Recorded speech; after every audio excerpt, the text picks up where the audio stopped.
Hi all, welcome back to my channel. நான் இன்றைக்கி வந்து உங்களுக்கு பிகினர் ஃப்ரெண்ட்லியான சாக்லேட் ஸ்பாஞ்ச் ரெசிபி வாங்க எப்படி பண்ணுறதுன்னு பார்க்கலாம். ஸோ மெஷர்மெண்ட்ஸ் எல்லாமே நான் உங்களுக்கு சொல்கிறேன். ஸோ கரெக்டாக நோட் பண்ணிக்கோங்க, வீடியோ ஸ்கிப் பண்ணாமல் ஃபுல்லாக பாருங்கள். ஸோ ஃபர்ஸ்ட் வந்து பார்த்திங்கன்னா ட்ரை இன்க்ரீடியன்ஸ் எல்லாமே சளிச்சு எடுத்துக்கணும். நான் வந்து இன்றைக்கி ஒரு 100 கிராம்ஸ் அளவுக்கு மைதா வந்து சளிச்சு எடுத்துக்கிட்டேன். கூடவே வந்து baking powder and baking soda சேர்க்க போகிறோம். பேக்கிங் சோடா வந்து 1/4 டீஸ்பூன் சேர்த்துக்கோங்க. பேக்கிங் பவுடர் வந்துட்டு 3/4 டீஸ்பூன் சேர்த்துக்கோங்க. இது எல்லாமே வந்து எப்போவுமே பார்த்திங்கன்னா சளிச்சு தான் சேர்த்துக்கணும். இல்லை அப்படின்னா உங்களுக்கு வந்து லம்ஸ் வந்து ஃபார்ம் ஆகிடும். ஸோ நல்லா சளிச்சு சேர்த்துக்கோங்க.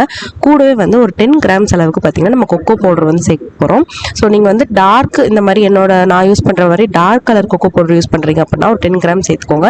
இல்லை ஒரு லைட் மில்க் சாக்லேட் கலரில் இருக்கும் இல்லையா, அந்த மாதிரி கொக்கோ பவுடர் சேர்க்குறீங்க அப்படின்னா ஒரு 25 கிராம் சேர்த்துக்கோங்க. நீங்கள் கடையில் வாங்குறீங்க, பேக்கரி ஸ்டோர் இல்லாமல் கடையில் வாங்குறீங்க அப்படின்னா கன்ஃபார்மாக லைக் எக்ஸாம்பிள் வந்து பார்த்தீங்கன்னா ஹெர்ஷீஸ் அந்த மாதிரி பிராண்ட்லாம் யூஸ் பண்ணுறீங்கன்னா 25 கிராம் சேர்த்துக்கோங்க.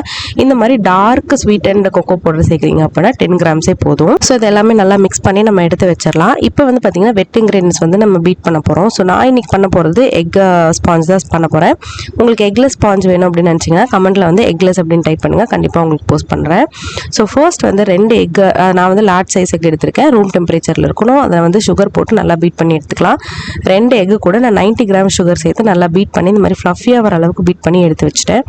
இந்த ஸ்டேஜில் பார்த்தீங்கன்னா நம்ம வந்து ஆயில் சேர்க்கணும். ஸோ ஆயில் வந்து சேர்த்ததுக்கப்புறம் ரொம்ப பீட் பண்ணக்கூடாது, லைட்டாக வந்து பீட் பண்ணாலே போதும். ஸோ இந்த மாதிரி நல்லா மிக்ஸ் பண்ணதுக்கப்புறமா cut and fold method use பண்ணி நம்ம சளிச்சு வச்சிருக்கிற ட்ரை இன்க்ரீடியன்ஸ் இருக்கு இல்லையா, அது எல்லாத்தையுமே இந்த மாதிரி ஒரு ஸ்பேட்ச்ல யூஸ் பண்ணி பேட்ச் பை பேட்சாக ஒரு 3 பேட்சாக வந்து ஆட் பண்ணி நம்ம நல்லா இந்த மாதிரி கட் அண்ட் ஃபோல்ட் மெத்தட் படி யூஸ் பண்ணி மிக்ஸ் பண்ணிடலாம். So wet and try ingredients பார்த்தீங்கன்னா நல்லா உங்களுக்கு வெல் கம்பைன்ட் ஆகணும். இந்த மாதிரி நல்லா மிக்ஸ் பண்ணதுக்கப்புறமா ஒரு கிரீஸ் பண்ண டின்க்கு நீங்கள் வந்து ஷிஃப்ட் பண்ணிக்கலாம். கரெக்டாக ஒரு 180 டிகிரிக்கு 10 மினிட்ஸ்க்கு ப்ரீ ஹீட் பண்ணிவிட்டு அதுக்கப்புறமா ஒரு 30 to 35 மினிட்ஸ் நீங்கள் பேக் பண்ணாலே போதும். ஒரு 1/2 kg ட்ரான்ஸ்ஃபர் பண்ணும்போது நல்லா இந்த மாதிரி ட்ரான்ஸ்ஃபர் பண்ணிவிட்டு டேப் பண்ணிக்கணும்.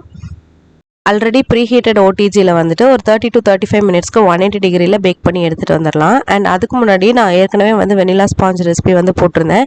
இன்னும் அந்த வீடியோ செக் பண்ணி பார்க்கல அப்படின்னா ஐகார்ட்லேயும் டிஸ்கிரிப்ஷன்லேயும் அந்த லிங்க் கொடுக்குறேன், கண்டிப்பாக செக் பண்ணி பாருங்கள். ஸோ இந்த சாக்லேட் ஸ்பாஞ்ச் பாருங்கள் பேக் ஆகி வந்துருச்சு. நான் வந்து வீடியோ எடுக்க மறந்துட்டேன். ஸோ ஸ்லைஸ் பண்ணி வச்சிருக்கேன். ஸோ ஸ்லைஸ் பண்ணுறது எப்படின்னு சொல்லி வெனிலா ஸ்பாஞ்ச் ரெசிபிலேயே வந்து நான் சொல்லியிருக்கேன், ட்ரை பண்ணி பாருங்கள். ஸோ ரொம்ப சூப்பராக சாஃப்டாக வந்து வந்திருக்கு, ஈக்குவல் ஸ்லைஸாக நமக்கு வந்திருக்கு. கண்டிப்பாக இந்த ரெசிபி ட்ரை பண்ணிவிட்டு எப்படி இருக்குன்னு சொல்லி மறக்காமல் கமெண்ட்டில் சொல்லுங்கள். So thanks for watching. Thank you so much.